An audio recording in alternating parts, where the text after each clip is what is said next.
खुलुमबाय बड'लेण्ड साबटेटआव बयखौबो बरायबाय। दिनैनि फार्स्ट साबटेटआनो जाहैबाय धेमाजियाव रां लानानै हमजादों सासे मण्डला। आसाम सरकारनि माखासे बिबानगिरिनि थाखाय जाख्ल'नायानो जादों रां खामायनायनि गोरलै राहा। बे खेबाव धेमाजियाव सरकारि मावख'आव रां लालायलायनाय जाथाय जादों। सासे सुबुंनिफ्राय रां लाबाय थानाय समावनो एन्टि करप्शन बिफानजों हमजादों सासे बिबानगिरि। हिरेन सेटिया मुंनि सासे सुबुंनिफ्राय 10,000 रां लादोंमोन भास्कर सांमाइ मुंनि सासे बिबानगिरिया। भास्कर सांमाया धेमाजि सार्कल अफिसनि मण्डल आरो बिथांखौ एन्टि करप्शन बिफाना रां लाबाय थानाय समावनो हमदों। नैथियाव दङ सिलचराव पाकिस्तान जिन्दाबाद स्ल'गान। रायजोआव फिन खोनानो मोन्दों पाकिस्तान जिन्दाबाद स्ल'गानखौ। सिलचर बिरखं गाथोनाव एमपि बादरुद्दिन आजमालखौ बरायनो थांनाय गोबां हेफाजाबगिरिफोरा पाकिस्तान जिन्दाबाद होननानै हुसिख्रावनाय नुनो मोन्दों। बे हुस्रिखावनायनि मोनसे भिडिअ'आ ससियेल मिडियायाव भाइरेल जानाय नुनो मोन्दों, जेराव नुनो मोन्दों दि बिरखं गाथोनाव आजमला सफैनाय लोगो लोगोनो गोबां सुबुंफोरनि खुगानिफ्राय पाकिस्तान जिन्दाबाद होननाय खोनानो मोन्दों। बिबारनि माला, फुलन गामसा बायदिफोरजों बरायनायजों लोगोसे पाकिस्तान जिन्दाबाद होननानै बरायनाय नुनो मोन्दों।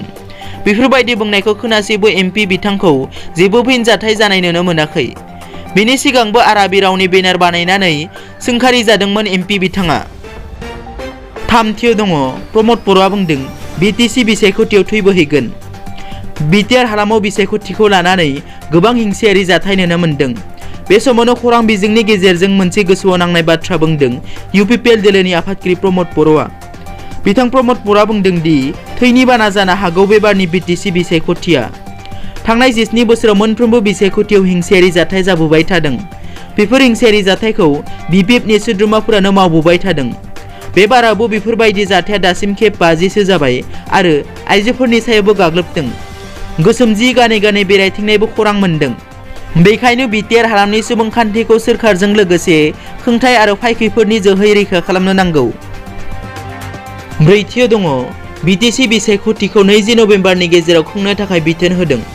BTR ओनसोलाव फैबाय थानाय बिसायख'थिखौ लानानै गोबां दावराव दावसि जानायखौ नुनो मोन्दों। कर'ना भाइरासनि थाखाय BTR बिसायख'थिखौ फावसायनो गोनां जादोंमोन। सुलुंनिफ्राय मिथिनाय बादिब्ला बोहैथि दाननि 20 नभेम्बरनि गेजेराव BTRनि बिसायख'थिखौ खुंनो थाखाय गुवाहाटी गोजौ बिजिरसालिया बिसायख'थि आय'गनो बिथोन हरदों। नाथाय दासिम बिसायख'थि आय'गआ माब्ला BTR बिसायख'थिखौ खालामगोन बिनि रोखा खालारखौ फोसावथ'वाखै। बाथियाव दङ डक्टर हिमन्त बिश्व शर्माया बुंदों बड'लेण्डआ माब्लाबाबो जाया। उदालगुरिनि माजबाटआव BJPनि मेलाव बाहागो लानानै मन्त्रि डक्टर हिमन्त बिश्व शर्माया बुङो दि बड'लेण्ड आरो माब्लाबाबो जाया।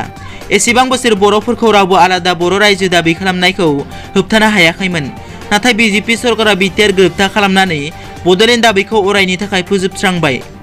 बड'लेण्ड दाबि खालामनानै आसामखौ थोखोरा खालामलाया होननानै एबसु, NDFP आरो हाग्रामाया BTR गोरोबथाखौ खालामनानै सागान होदों होननानै डक्टर हिमन्त बिश्व शर्मा बिथाङा बुङो। BJP सरकारा माब्लाबाबो आसामखौ बोखावनो होआ आरो मोनफ्रोमबो हारि माहारिखौ लानानै जयै गोजोनै रायजो सालायगोन होननानै बुंथियो।